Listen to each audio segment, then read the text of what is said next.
First Sergeant Kep here with Company D, 2nd United States Sharpshooters, and we have an exciting build project today. We will be making a Cheval de Frise, a familiar fortification throughout a large portion of military history, but also commonly seen during the American Civil War. For this project, you will only need a few basic tools, although you can use as many as you like. I use 3 tools primarily for this project: an auger, a draw knife, and a mallet. So, if you want to see how I went about constructing this, stick around. Can't wait to get started on this exciting project of making a Cheval de Frise. And before we get started, let's jump into the documentation, as we often do.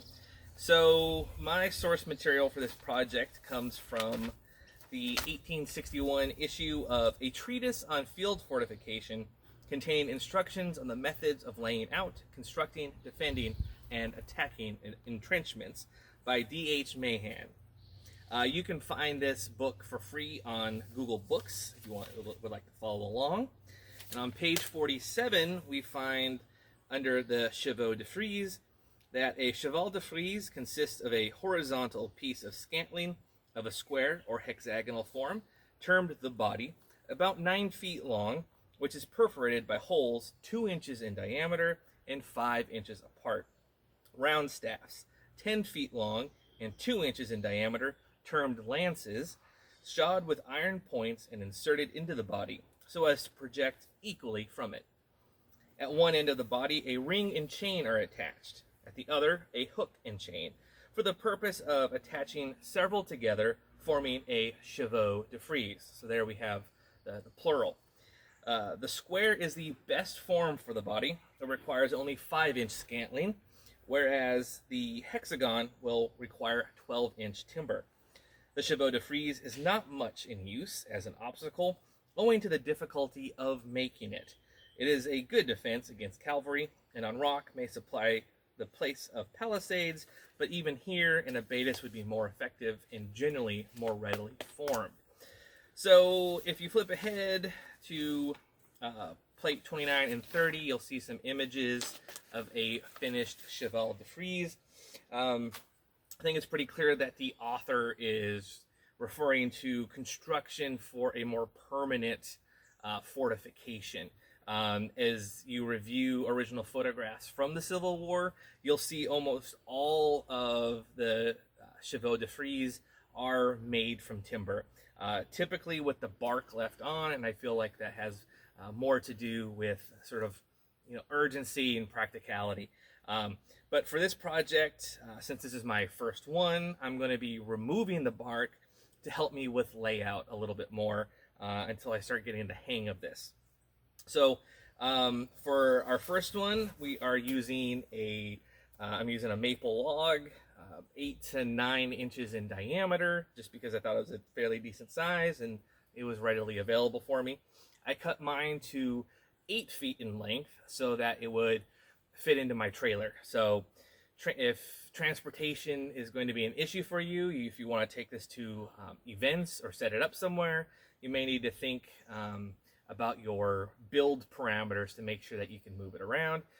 However, if you're building this for a permanent location site, then by all means build it however you would like.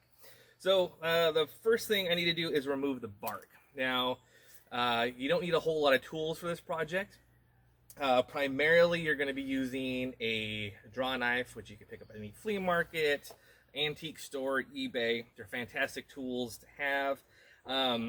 If you're going to be making a lot of these and removing the bark off a lot of logs, I highly recommend you look into what they call a bark spud. And a spud is essentially just a big steel scraper for removing the bark off of logs.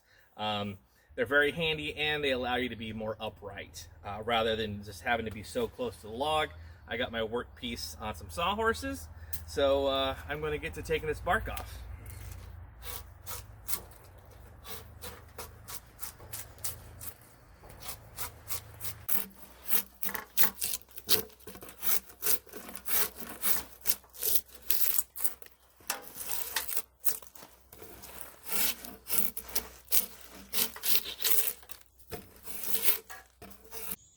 with our log debarked, it is now time to start figuring out how we're going to lay out our Cheval de Frise and kind of figure out where we're going to bore the holes to receive our lances. So what I figured was to start by finding the center of each end of the log. And so for that, all I did was I just took my rule and just kind of eyeballed a good center starting point, found center horizontal, found it vertical, and then I took my spirit level to accurately transfer those lines across the face, going in each direction. Now, the lances obviously go in at an angle, and so in order to do that, I took these intersecting lines, and then I found a 45. And on these spirit levels, you'll usually have this this off center, this diagonal level, and all you need to do is go to your center point, and then level up this 45 bubble, and then again transfer a pencil mark to make 45-degree lines on each end of the log.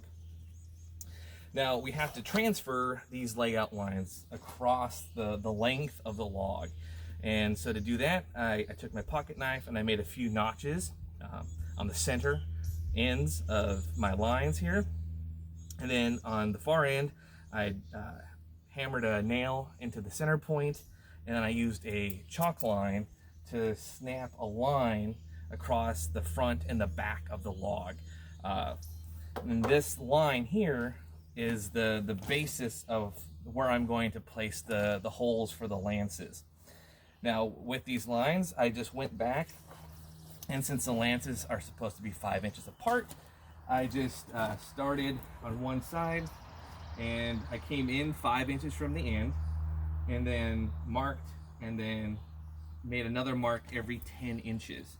And then I offset the back side 5 inches, and then did the same thing every 10 inches, so that way there would be a lance going every 5 inches down the length of the Cheval de Frise. So that's kind of the layout part. It's not too bad. I will say for additional layout, depending on how you go about constructing this and how particular you want to be about it, you may consider actually running a chalk line on the bottom side of the log, especially if you wanted to bore halfway on the top, and then you can bore in halfway on the bottom, and this will help you line up your holes, and will also give you a nice clean entry on both sides of the log, if that matters to you. This is just a fortification piece, and you look at original photographs of these in wartime, and they're pretty crudely and quickly made. So you don't have to be any fancier than you feel like you want to be. So for boring these holes, I am using an antique 1.5-inch auger. And it came with a T-handle at the antique store. I restored it, got it all nice and sharp. And the regulations call for a 2-inch lance in these Cheval de Frise. However, the way that I want to go about building these, I want to make them really affordable and really accessible. So I scaled down the size of the lances to be able to be made with just simple 2x2s from one of the big box stores. So once we get the holes all bored out, we'll shape our 2x2s and then have just slightly smaller lances than specification.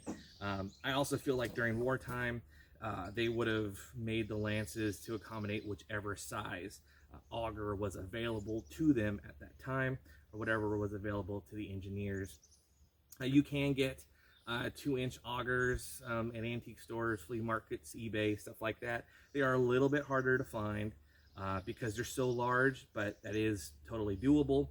And then also too, if you look, usually when you see like a collection of bits for a brace, they used to make these adjustable auger bits. So you can buy one in order to do, and you can adjust the wing on the cutter to just about any size that you want. I keep one of those in my reenacting toolbox just in case, and that also means I don't have to pack as many auger bits. It's definitely 20th century invention, but it is handy. And you can also use modern drill bits, like they make large Forstner bits.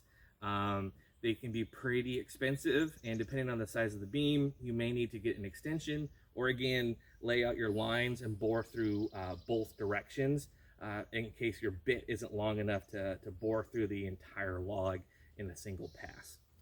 So up here, we have an additional sight line for me. Augers are great. They remove a lot of material very quickly. And once you get them started, they stay in that position pretty much the entire time that you're boring. That also means that your initial start of the bit requires that you are accurate. And to help me maintain that angle consistency, I just took some scrap pieces of wood, nailed them to my 45-degree angle that I'm working on at the time, and then just ran a piece of twine, and that way I can hold my bit up to that line and get boring. For perpendicular, I'm just kind of doing it by eye, but I do have my square handy just to kind of check at first. Logs aren't even, these aren't this isn't perfectly milled, so finding a perfectly flat spot on a log is going to be very difficult. So a lot of this is going to be in the ballpark as far as accuracy, and really it just needs to look straight. So keep that in mind. And then once you have all of your layout done, the only thing left to do is get your exercise for the day and start boring some holes. I really like this Civil War era brace. It's a little bit faster than an auger.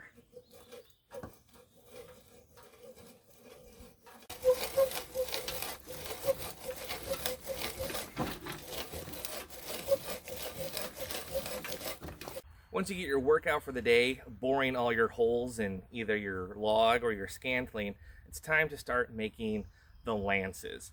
The manual calls for 2-inch diameter by 10 feet long lances, and for this project, to kind of keep it accessible and keep costs down, I wanted to experiment with using regular 2x2 big box store lumber, and so far I've been pretty happy with the results. And I have just 3 more lances to go on this Cheval de Frise. So let me get you in close and I can show you how I lay out my lances. Now, the only sort of tricky part you'll need to do is figure out where center is for your lance. And that's going to vary by each piece of wood. So I essentially just kind of eyeballed where the center line would be, so that there was an equal part of the log above and below it, so that way the feet and the pointy end are roughly the same length. It could be a little bit off, but you just want to make sure that it's consistent so it looks good and it sits semi-level. So in my case, my center mark would be 51.5 inches for this particular Cheval de Frise. So I mark 51.5, and then I just come in with my square and I square that mark all the way around.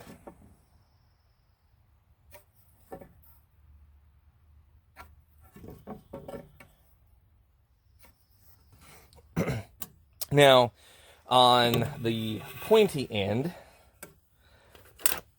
I decided to make my points on the lance 6 inches long, and that is just an arbitrary measurement that I decided.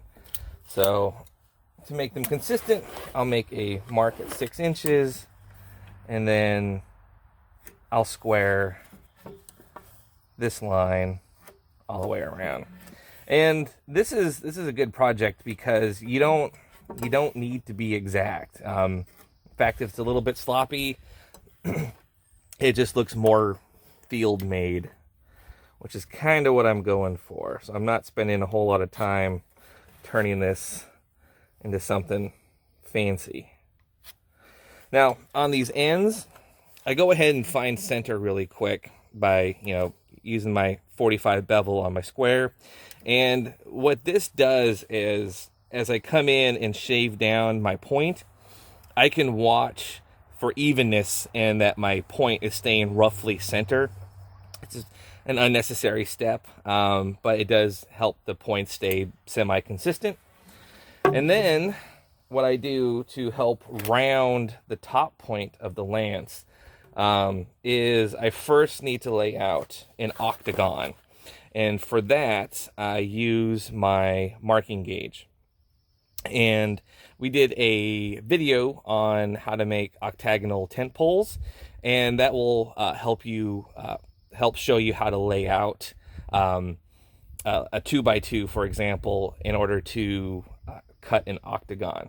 So I get my marking gauge set for those, and then I just transfer a line all the way down my log from my 51.5-inch mark all the way to the end, getting all the corners. And then I'm going to make the top part an octagon first, and then I'm going to round it. For those of you who may be new to traditional woodworking tools, I just wanted to give you a little close-up of one of my marking gauges. This one is technically a mortising gauge. I have a single pin, an adjustable fence, and double pins that are adjustable. And this side is what I use to set my sizes for my mortises. And so you have this adjustable fence with a screw and a sharp pin. And this pin will give you a consistent, repeatable scratch into your wood that you can later use to shave down your octagon. Now, to do all of the shaping for the lances, my primary tool is my shave horse.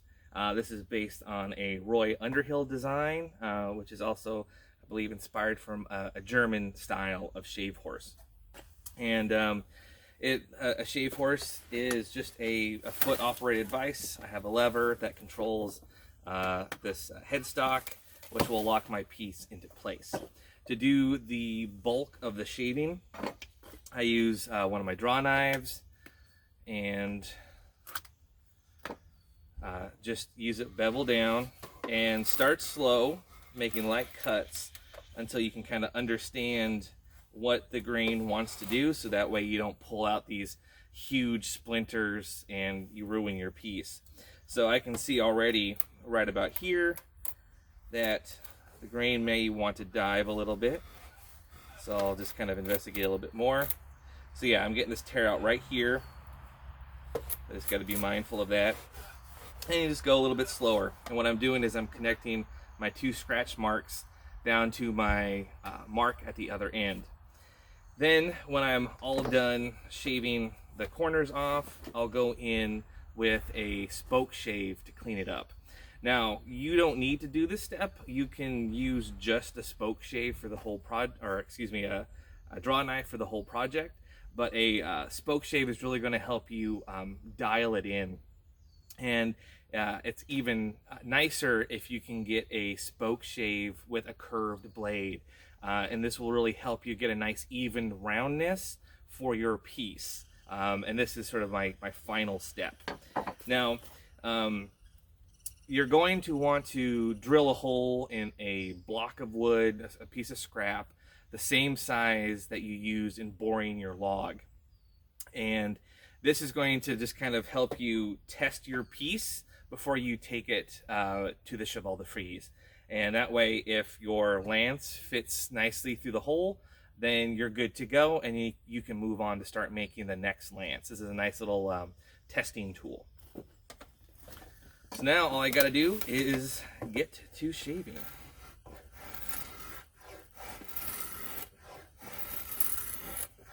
Now, since I'm using hardware store lumber, you're going to end up with a lot of knots. So you can be thoughtful about where the knots are. If you have one end that has a ton of knots, that might be a good one to put as like the bottom end of the lance, so you don't have to fight them. If you do have some pretty big gnarly ones, I keep a hatchet handy, and so rather than just trying to power through this with a draw knife, I'll work around it and then go back and clean it up with a hatchet, and it's a lot faster and a lot cleaner to do it that way.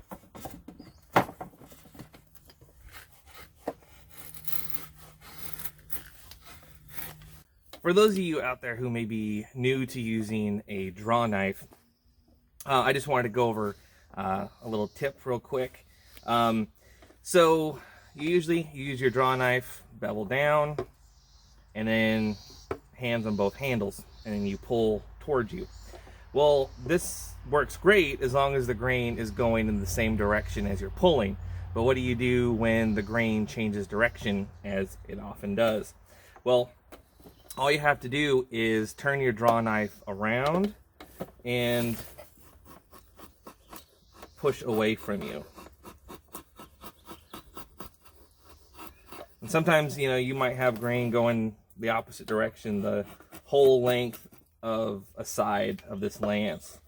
So you can see my grain's diving a little bit, so I flip it back around. And just, especially when you're getting used to this, take small cuts, because then that way you can catch those changes in grain direction quickly. Now, one quick tip too is whenever you come across a knot. Whenever you come across a knot, grain is going to start to do all sorts of crazy things. So, for example, I could be coming in this direction and doing just fine, but once I hit the knot, the grain could rise up going this way, which is exactly, if you look at the branch of a tree, it's what you'd expect. So when you come up to a knot, slow down and then start really paying attention to which way you need to hold your draw knife. So you can see I could whittle this down with my draw knife and just take my time, or I could just take it over to my hatchet and clean it up real quick. So you can see this side, grain is doing great. And then once I get on the other side, the grain starts to dive. So I have to work away from me. And then sometimes you'll just have to take your time and clean up that transition the best that you can. Oh, and I will say one last thing too.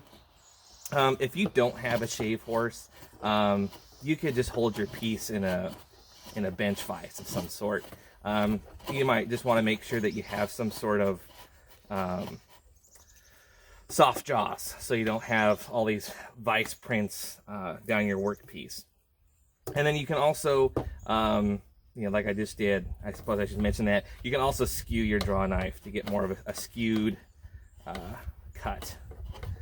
So you have these different techniques with your draw knife, and a project like this is a great way to get used to using such a versatile and wonderful tool as a draw knife. Once you're all done shaping your lance, it's time to start driving it into the beam. Make sure you have a good sized wooden mallet, because this is, even as you test it with that test jig that you drilled the same bit into a scrap piece of wood with, this is still going to take a little bit of work. So before you get to swinging, go ahead and chamfer the edges of the legs of the lance. It'll help minimize any unnecessary split out. So for the bottom of the legs, it's up to you what you want to do with them. I left a nice shoulder on it, and I just kind of knocked the edges off, so that way as the wood shrinks or the environment changes, that the beam will stay at roughly the same height, even if things get a little bit loose.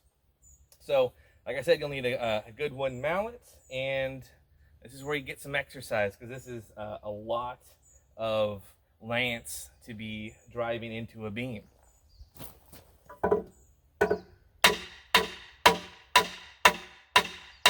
There you have it. With all of our lances driven in, we now have a complete Cheval de Frise. This has been definitely our largest project to date. It's been a lot of fun. Now that it's done, it's pretty absurd and ridiculous to look at it and to see it in my yard. It's a lot of fun, and I feel like for all of you reenactors and living historians out there, this is a great project to kind of reconnect you with the history and some of the common jobs that a soldier or an engineer would have to be responsible for during the Civil War. I don't know if I'm going to make a second one yet. If I do, I'll use a scantling, and for that I'm thinking I'll use an untreated 6x6 and then use the same 2x2s for the lances. So since I don't know what I'm going to do with this one just yet, I haven't put the chain on the end of the Cheval de Frise to link them together. But as I've looked at wartime photos and historic images of Chevaux de Frise, the field-made ones, I have yet to see a chain attached to them. Usually if I do see a chain, and they're pretty rare, it's at a permanent fort, for example, or some other permanent fortification. This is not a, it's a, technique-wise, it's a really simple build. It is a lot of work though. Boring all these large holes took a lot of time, and it's quite a workout, and then you have to shape all of your lances, and I can really understand why the author of the fortification manual seemed to imply that these are so much work they're almost not worth the effort, especially when there are other fortification options out there that are just as effective, if not more effective, and quicker to make. But if you are doing like a bivouac, or you have reenactments on private property, for example, then this could be a great project for your unit to participate in, to kind of have more of those fortifications that soldiers would have been so much more familiar with.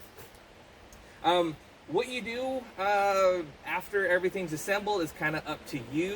One important thing to do is whenever you build something for reenacting with big box store modern lumber, is to make sure that you sand off all of the lumberyard labels, stamps, remove all the nails. And so for that reason, in addition to removing like any splinters or raising grain, I went ahead and gave all the lances just a really quick sand with some 80 grit around at some corners, smoothed a few things out. Because also, if this is going to be part of your historical interpretation, maybe you are an engineer group and you would like to build some of these and have them for demonstration and for instruction with the public, then people will most likely want to take pictures with it. You might have kids playing near it. So taking a little bit of extra time to remove any splinters or sharp corners is just going to make it safer for you to transport, but also a little more comfortable as an instructional piece. Now, yeah, I think this one wraps it up. It is just so ridiculous to see this in my yard. How big this is doesn't show up on camera, and the further away you get from it, like the bigger it looks. And the construction methods worked out good. I'm very happy with my 2x2s. It's not super heavy, although with all these different legs and its width, it is awkward to move.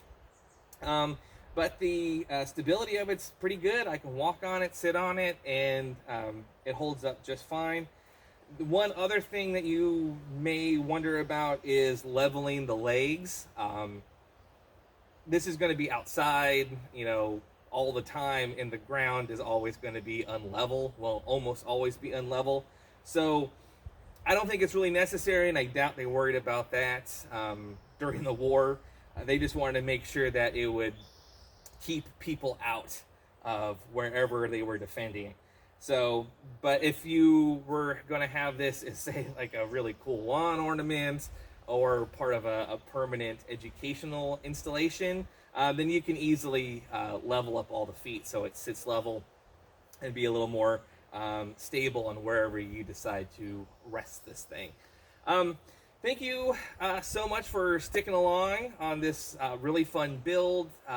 Thank you for all your great questions and comments. Thank you for liking and subscribing, and we'll see you next time.